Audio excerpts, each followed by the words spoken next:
நாங்கள் ஹுடியில் வந்து பார்த்தீங்கன்னா எப்படி வந்து குவாலிட்டி மெயின்டைன் பண்ணுறோம் அப்படிங்கிறத இந்த வீடியோவில் எக்ஸ்பிளைன் பண்ணுறேன். ரோப் கொண்டு வந்து பார்த்தீங்கன்னா கஸ்டமைஸ் ரோப் நாங்கள் வந்து பார்த்தீங்கன்னா எங்களுக்கு தகுந்த மாதிரியான கலர்ஸில் நாங்கள் கஸ்டமைஸ் பண்ணி ரோப் வந்து கொண்டு வருவோம். அதோட சாம்பிள் தான் இந்த மாதிரி.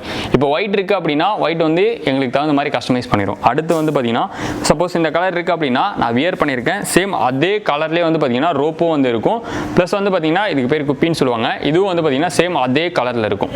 இது வந்து நாங்கள் முழுக்க கஸ்டமைஸ் பண்ணி கொண்டு வரோம். அவங்கள எப்படி ஹுட்டி ரெடி பண்ணுவாங்க அப்படின்னா, இந்த ஹுட்டி ரெடி பண்ணுறாங்க அப்படின்னா இது ஒரு பிளாக் கலரில் இருக்கும், ஹுட்டி வந்து பார்த்திங்கன்னா ஒரு கலரில் இருக்கும். ஆனால் வந்து பார்த்திங்கன்னா இதுக்கும் ஹுட்டிக்கும் சம்மந்தமே இருக்காது. நாங்கள் வந்து இது எல்லாத்தையுமே அனலைஸ் பண்ணி குவாலிட்டி மெயின்டைன் பண்ணுறதுக்காக ரோப் வந்து பார்த்திங்கன்னா கிளாத் என்ன கலரில் இருக்கோ சேம் அதே கலரில் ரோப்பும் வந்து பார்த்திங்கன்னா இருக்கும். இது வந்து பார்த்திங்கன்னா முழுக்க பிராண்டடில் பார்த்தீங்க அப்படின்னா இந்த மாதிரி இது எல்லாமே இருக்கும். நாங்களும் வந்து இதை மெயின்டைன் பண்ணிகிட்டு இருக்கோம். இந்த ரோப் வந்து எப்படி ரெடி பண்ணுறோம் அப்படின்னா ஃபர்ஸ்ட் வந்து நூலாக கொடுத்துருவோம். நூல் கொடுத்து அவங்க வந்து இந்த ரோப்பாக மாற்றி கொடுத்துருவாங்க. நிட்டிங்லேருந்து வந்து பார்த்திங்கன்னா இந்த ரோப்பை வந்து நாங்கள் ரெடி பண்ணி கொண்டு வந்துட்டு இருக்கோம். இது வந்து குவாலிட்டி மெயின்டைன் பண்ணுறதுக்காக இந்த மாதிரி பண்ணிகிட்டு இருக்கோம்.